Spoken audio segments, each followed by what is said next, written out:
Good day, everyone. So, for today, we are going to discuss the logarithmic functions. And we are going to tackle this in 2 days. So, for today, we are only discussing the properties and rules of logarithm and solving logarithmic equation and inequalities. Then, by next week, we are going to discuss the logarithmic function. So let's have a recap first before we start with our proper lesson. Last time we have discussed the exponential function, exponential equation, and also exponential inequalities. So for example, we have this 3 raised to x is equal to 9. The exponent is missing, right? And this is exponential function. Now, how are we going to solve x aside from observation? So, by mere observing or using solution for exponential equation, we know that the x is 2, right? But aside from that, we can solve that using the lesson in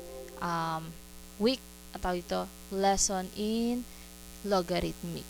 So 2 squared is equal to 4, right? And this is the base. The smaller 2 on the upper right side is the exponent.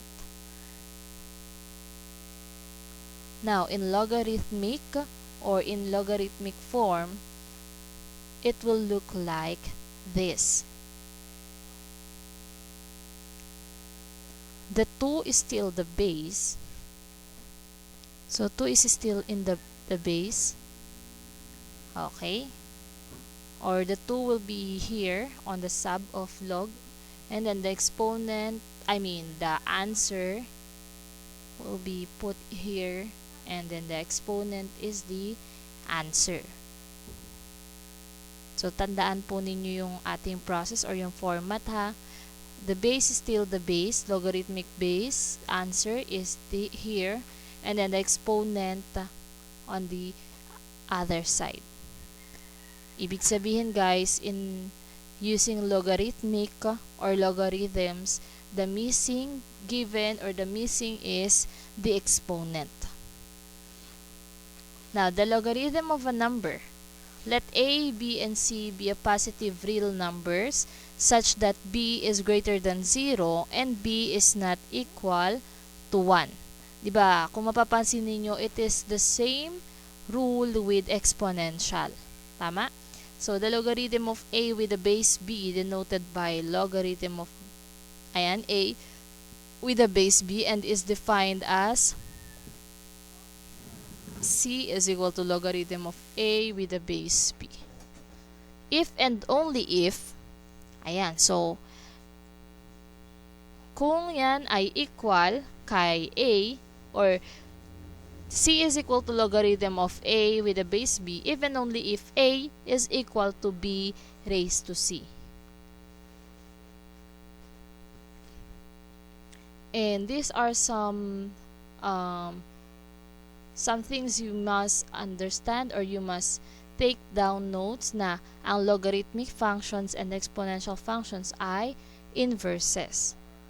The logarithmic form logarithm of A base with the base B, B cannot be negative. Diba parang nung nakaraan din, ang ating B or ang ating base sa exponent ay hindi pwedeng maging negative.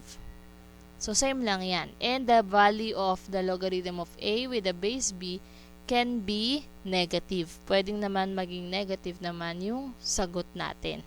Dahil, di ba, doon naman sa ating given, that is exponential, ang x na nakukuha naman natin or ang mga exponent na nakukuha naman natin, sometimes ay pwedeng negative.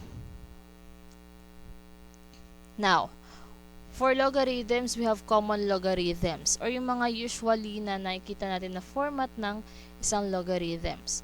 these are logarithms with base b.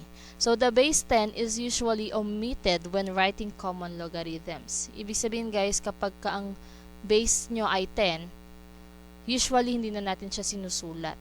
For example, ito, logarithm of x with a base 10. Pwedeng ganito na lang siya, logarithm of x. Understood na yan ng base ay 10. Now, natural logarithms naman is, ito, these are logarithms with base e and are denoted by ln. Ln means natural log or natural logarithms. So, itong format na to, logarithm of x with a base e, that is equal also to natural log of x.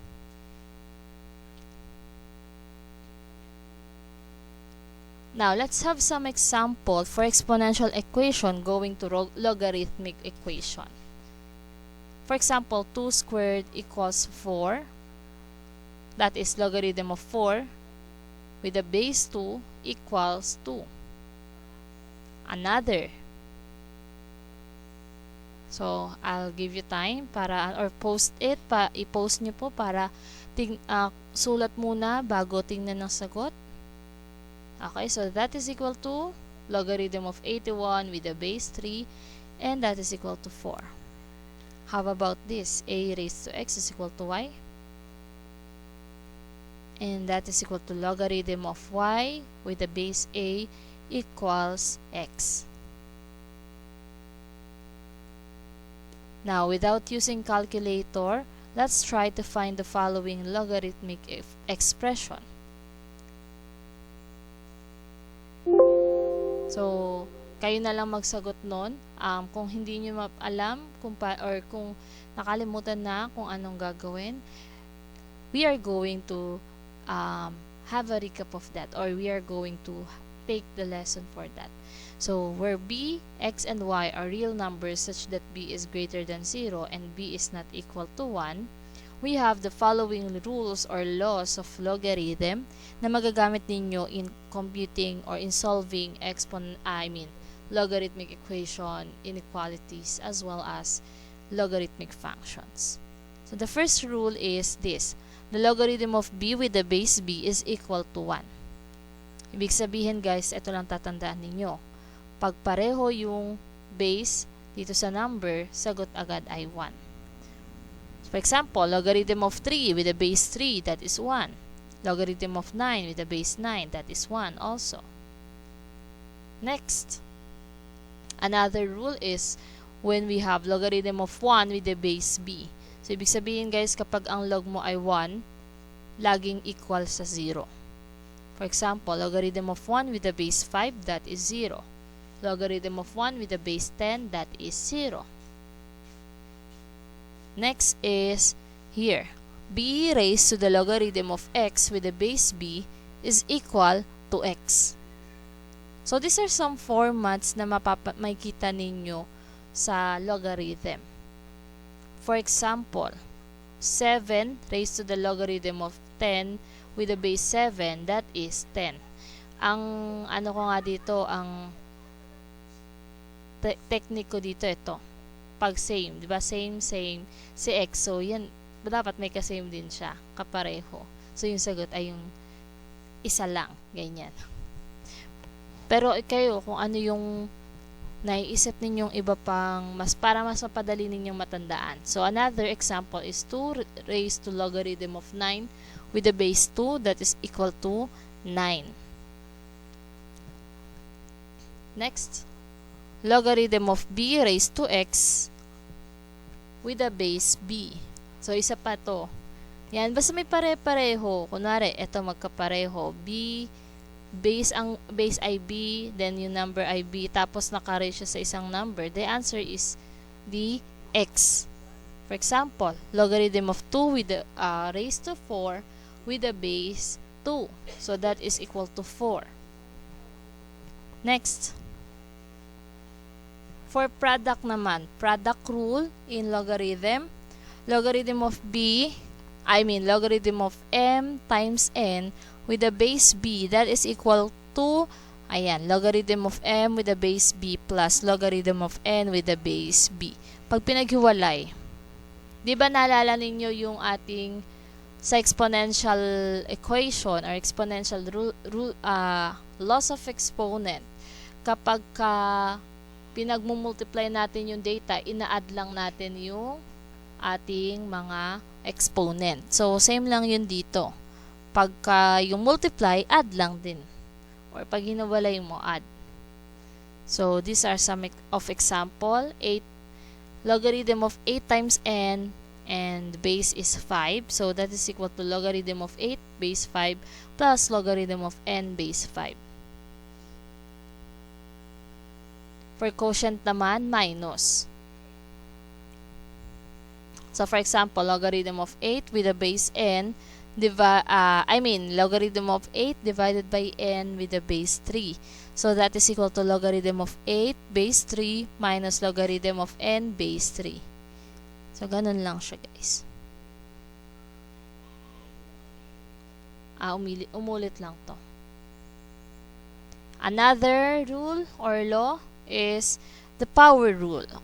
For example, logarithm of m with the raised to n with the base b. That is equal also kung si n ay ilalagay natin sa unahan.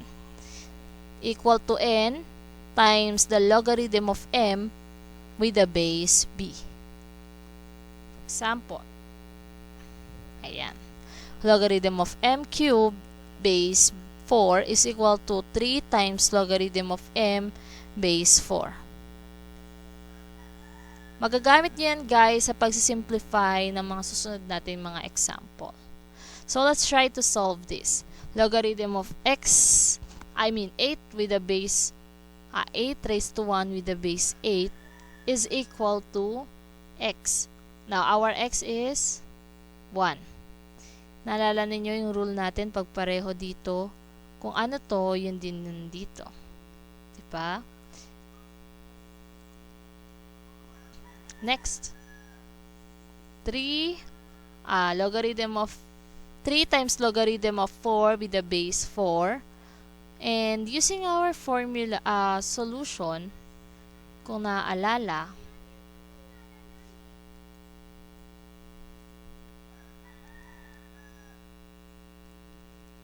ang itong 4 base 4 ay equal sa 1.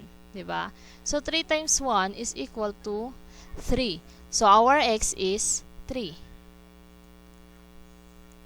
Next, 9 raised to logarithm of 9 raised to 4.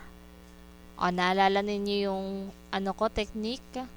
Magkapareho to. So, ang sagot ay yung walang kapareho. Therefore, it should be y. Y is equal to 4. Another, logarithm of 27 with the base 3 plus logarithm of 3 with the base 3. So, using our knowledge with logarithm, anong ilalagay nyo or anong exponent natin kay 3 para maging 27? So, the answer is 3 raised to 3, that is 27. So, the answer is 3. Plus, here naman, alam naman natin na kapag same yung ating number at base, that is equal to 1. Therefore, adding the data or adding our number 3 plus 1, the answer is 4. So, answer is 4. Next is logarithm of 100 plus logarithm of 3 base 3. So, kung magtataka kayo, ma'am, wala tong base, anong sabi natin? That is one of the example in common logarithm in which the base is 10. So, anong i-raise mo kay 10 para maging 100? So, your answer is 2. Plus, here, 3 raised to 3, that is 1. Logarithm of 3 base 3, that is 1. So, 2 plus 1 is 3. The answer is 3. Any question? Any question? Clarifications? Okay, so if that's so, Paano maka-question, di ba? So that's it, everyone. Good luck on your activity. You may see your activity on week 13. Bye!